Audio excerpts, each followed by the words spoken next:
तो हम लोग मोशन के बारे में, यूनिफॉर्म नॉन यूनिफॉर्म मोशन के बारे में, स्पीड के बारे में, वेलोसिटी के बारे में, एक्सेलरेशन के बारे में पढ़ चुके हैं। नेक्स्ट हमारा टॉपिक है graphical representation of motion.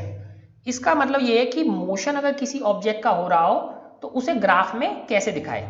Graphs provide a convenient method to present basic information about a variety of events.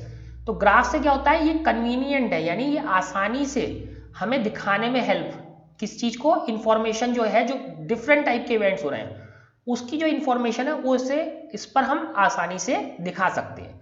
For example in telecast of a one day cricket match, तो जब वनडे क्रिकेट मैच का जो telecast हो रहा होता है, vertical bar graphs, तो जो वर्टिकल बार ग्राफ्स हैं, show the run rate of a team in each over, तो किसी टीम का क्या दिखाते हैं, रन रेट दिखाते हैं हर ओवर में, वर्टिकल बार ग्राफ से हम ये शो करते हैं।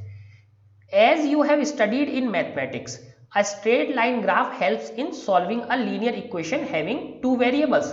तो जैसा कि आप मैथमेटिक्स में पढ़ चुके हैं, एक स्ट्रेट लाइन जो होती है, स्ट्रेट लाइन ग्राफ, उससे क्या हम करते हैं, उससे हम सॉल्व करते हैं एक लीनियर इक्वेशन जिसमें कितने वेरिएबल्स होते हैं, दो वेरिएबल। दो वेरिएबल वाली लीनियर इक्वेशन हम सॉल्व करने में स्ट्रेट लाइन ग्राफ हमारी हेल्प करता है। To describe the motion of an object we can use line graphs. तो जो मोशन है किसी भी चीज का, उसे हम किस चीज से दिखाते हैं, हमेशा लाइन ग्राफ से दिखाते हैं। In this case line graphs show dependence of one physical quantity such as distance और velocity on another quantity such as time. तो ये बहुत कॉम्प्लेक्स तरीके से लिखा हुआ है, तो इसे आसानी से समझते हैं। आसानी से समझने का मतलब ये है कि लाइन ग्राफ क्या करते हैं, लाइन ग्राफ हमें ये बताते हैं कि एक चीज, वो चीज क्या है, डिस्टेंस या वेलोसिटी, वो दूसरी चीज टाइम के साथ कैसे चेंज हो रही है, एक चीज दूसरी चीज के साथ कैसे चेंज हो रही है। तो डिस्टेंस टाइम के साथ कैसे चेंज हो रही है, या वेलोसिटी टाइम के साथ कैसे चेंज हो रही है, ये हमें किससे पता चलता है, ये हमें लाइन ग्राफ से पता चलता है। तो लाइन ग्राफ क्या करता है, टाइम के साथ डिस्टेंस या वेलोसिटी कैसे चेंज हो रही होती है, हमें ये बताने में हेल्प करता है। तो सबसे पहले टाइप का ग्राफ देखते हैं। सबसे पहले टाइप का ग्राफ आया डिस्टेंस टाइम ग्राफ। तो इसमें क्या है, डिस्टेंस और टाइम का ग्राफ बनाते हैं कि टाइम के साथ डिस्टेंस कैसे चेंज हो रही है। The change in position of an object with time can be represented on distance time graph adopting a convenient scale of choice. तो इसका मतलब क्या है कि जो चेंज इन पोजीशन हो रही है, जैसे कि वो ऑब्जेक्ट क्या कर रहा है या कोई भी चीज है वो अपनी पोजीशन चेंज कर रही है, तो इसे हम किस पे दिखाते हैं, इसे हम डिस्टेंस टाइम ग्राफ पे दिखाते हैं कि ऑब्जेक्ट की पोजीशन चेंज हो रही है टाइम के साथ।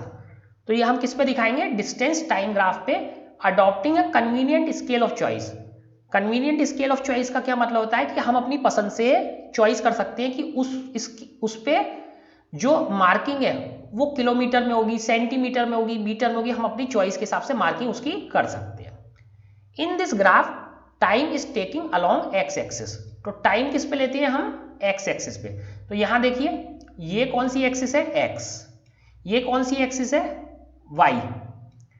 तो टाइम किस पे है, एक्स एक्सिस पे, टाइम इसमें एक्स एक्सिस पर लेते हैं।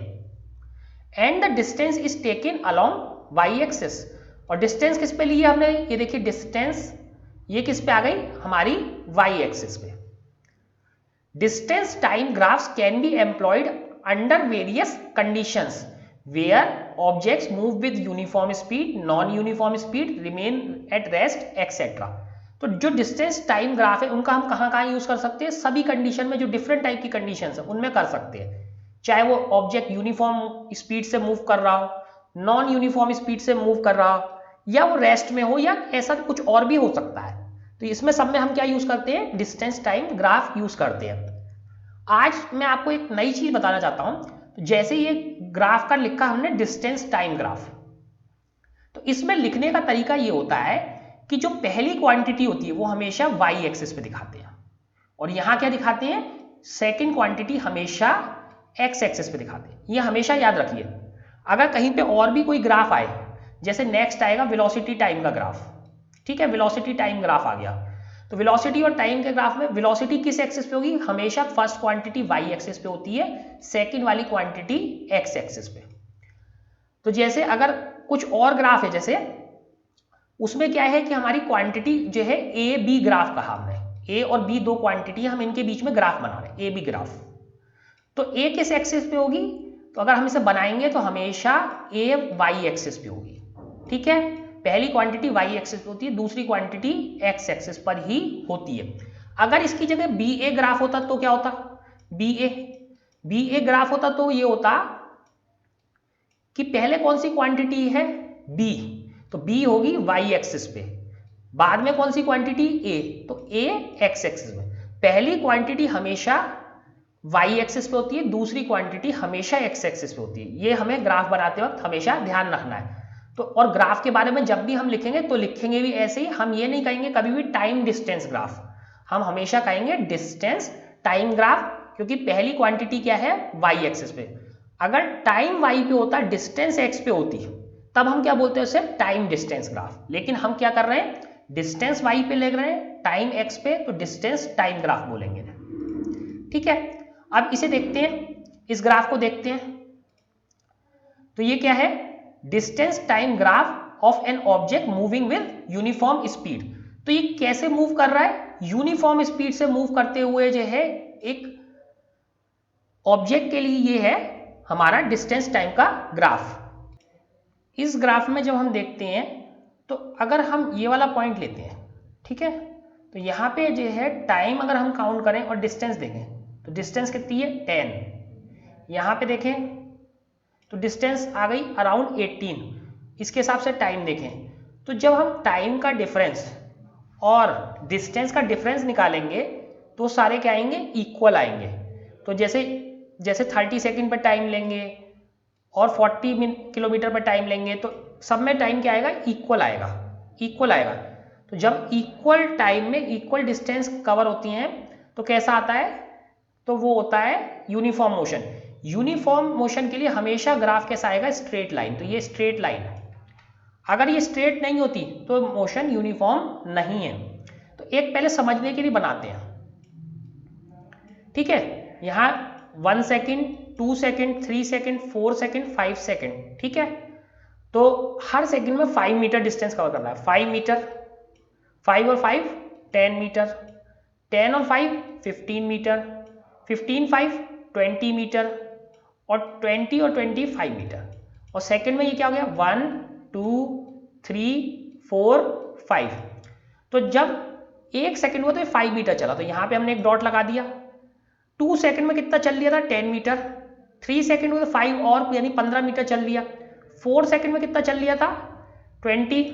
और 5 सेकंड में कितना चल लिया था, 25। तो अगर हम इसे ग्राफ को मिलाएंगे तो ये ग्राफ कैसा आता है, स्ट्रेट लाइन। ये सारा स्ट्रेट लाइन आता है। तो यूनिफॉर्म मोशन के लिए हमेशा ग्राफ क्या होगा, एक स्ट्रेट लाइन होगा। अगर ये स्ट्रेट लाइन से थोड़ा सा टेढ़ा बेढ़ा है तो ये यूनिफॉर्म मोशन नहीं है। तो अगर दो ग्राफ आपको दी जाएंगे जो एक स्ट्रेट लाइन है और एक ऐसे है, तो कौन सा वाला यूनिफॉर्म मोशन है, स्ट्रेट लाइन वाला यूनिफॉर्म मोशन है, ये यूनिफॉर्म मोशन नहीं है। हमेशा याद रखना है, क्योंकि इस वाले ग्राफ को आप बना के देखो, हमेशा यूनिफॉर्म मोशन का ग्राफ कैसा आएगा, स्ट्रेट लाइन। आप कोई सी भी वैल्यू रख सकते हो। We know that when an object travel equal distances, कैसे करता है, इक्वल डिस्टेंस ट्रेवल करता है equal interval of time, it moves with uniform speed. तो इसकी स्पीड कैसी होगी, यूनिफॉर्म होगी, यानी मोशन इसका कैसा है, यूनिफॉर्म होगा। This shows that the distance travelled by object is directly proportional to time. तो यहां पे एक नया वर्ड आया, प्रोपोर्शनल। प्रोपोर्शनल का मतलब क्या होता है, तो distance travelled by the object is proportional to time. तो ये देखो, ये वाला सिंबल ऐसे करके हम दिखाते हैं, इसे कहते हैं प्रोपोर्शनल का सिंबल, इसे बोलते हैं प्रोपोर्शनल का सिंबल। प्रोपोर्शनल का मतलब क्या है, प्रोपोर्शनल का मतलब ये है अगर टाइम बढ़ेगा तो डिस्टेंस बढ़ेगी, टाइम बढ़ रहा है तो क्या हो रहा है, डिस्टेंस बढ़ रही है। तो ये बहुत इंपॉर्टेंट चीज है फिजिक्स में समझना, कि टाइम बढ़ेगा तो डिस्टेंस भी बढ़ेगी, टाइम घटेगा तो डिस्टेंस भी घटेगी। कम टाइम में कम डिस्टेंस, ज्यादा टाइम में ज्यादा डिस्टेंस, तो इसे क्या बोलते हैं, प्रोपोर्शनल। ठीक है, अब प्रोपोर्शनल क्या होता है, प्रोपोर्शनल में हमने देखा, अब हमें प्रोपोर्शनल का साइन हटाने के लिए यहाँ पे एक इक्वल साइन लगाना, मान लो हमें यहाँ पे इक्वल साइन लगाना है, तो हमें एक कांस्टेंट लगाना पड़ता है, एक कांस्टेंट लगाना पड़ेगा टी के साथ। और वो कांस्टेंट यहाँ पे क्या होता है, वेलोसिटी। यहाँ पे वो कांस्टेंट हो गया वेलोसिटी। इससे अभी इसी इक्वेशन से देखो v इज इक्वल टू क्या आ गया, डिस्टेंस अपॉन टाइम। इसी तरीके से हमने करा था, speed is equal to distance upon time. तो यहाँ पे कांस्टेंट क्या है, स्पीड कांस्टेंट है। प्रोपोर्शनलिटी को एक बारी फिर से समझो, क्योंकि ये फिजिक्स का बहुत इंपॉर्टेंट कॉन्सेप्ट है। प्रोपोर्शनल का मतलब होता है कि जब लेफ्ट वाली चीज बढ़ेगी तो राइट वाली चीज भी बढ़ेगी। तो ये कैसे होते हैं, प्रोपोर्शनल। जैसे a और b प्रोपोर्शनल है। सपोज a 2 है, b क्या है, b 4 है। तो जब जैसे ही a जो है 4 हो जाएगा तो b क्या हो जाना चाहिए, b भी बढ़ जाना चाहिए। तो ये कितना हो गया, डबल, तो b भी डबल हो जाएगा, 8 हो जाएगा।